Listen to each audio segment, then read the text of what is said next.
Point, Adrien Le Non, Forestier. Alors oui. je voudrais apporter juste un petit point supplémentaire sur la médecine du travail.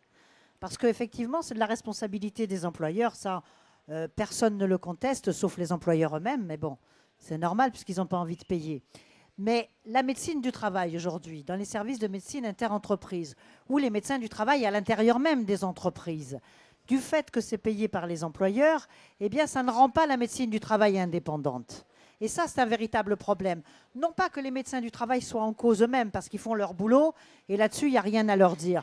Mais ils sont quand même sollicités par les employeurs, souvent pour que les gens qui ont eu soit un accident du travail, soit un problème de médecine lié à l'exécution du travail, eh bien, se retrouvent soit en maladie, pas forcément en AT parce que ça leur coûte plus cher après, parce qu'il y a le système de bonus-malus, mais bien souvent, donc, ils ne sont pas complètement indépendants.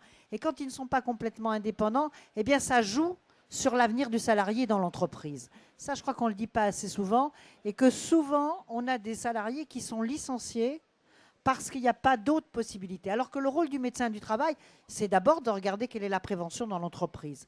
C'est ensuite, effectivement, de faire la consultation du malade, enfin du salarié, quand il a des problèmes liés à l'entreprise.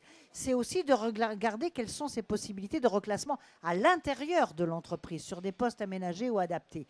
Et ça, ce n'est pas fait. Trois quarts du temps, ils sont licenciés et se retrouvent indemnisés par les cotorep ou par la solidarité nationale. Donc nous disons qu'il faut trouver un moyen pour rendre la médecine du travail indépendante.